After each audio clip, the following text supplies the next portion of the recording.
Hello po, good morning po sa inyong lahat. At nandito po ako ngayon sa aking backyard.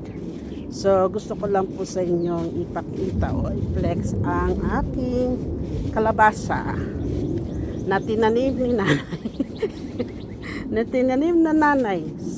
Ayan po, sobrang excited po kami ni nanay dahil yung kalabasa na tinanim niya na talagang tinarabaho niya. Ayan po, ang daming bulaklak.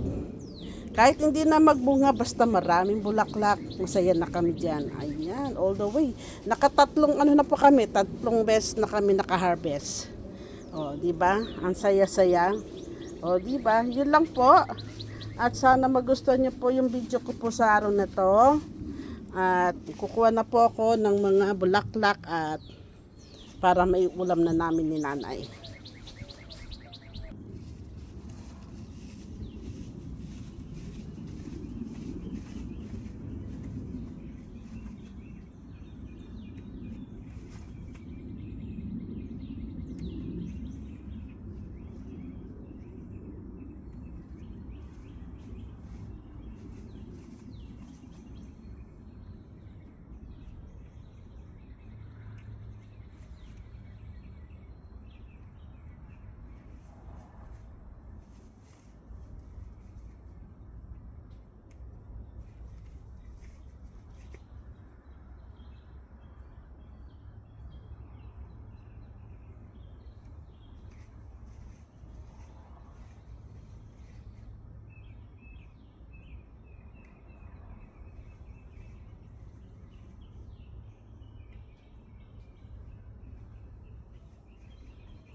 Ayan po.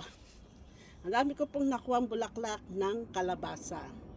So, sa mahilig po dyan, ano pang dapat gawin bukod sa pinakbit, hinalo sa munggo? Ano pa kaya ang dapat, ah, ano pa ba ibang luto dito sa bulak ng kalabasa? Beside sa munggo at saka sa pinakbit. Yan po. Sana po magustuhan niyo po ang video ko ngayon at sana naman paawa naman. Bigyan niyo naman ako ng likes, comment and share please. Yan, dahil sabi nga nila bakit yung mga mayayaman maraming nagla-likes, nag-share, nagko-comment, pero kaming mahihirap bakit wala, di ba? So yun lang po. Nag-confess lang po ako sa inyo. So sana matulungan nyo rin ako at sama-sama rin tayo umangat. So ito lang po, hanggang sa muli. Salamat.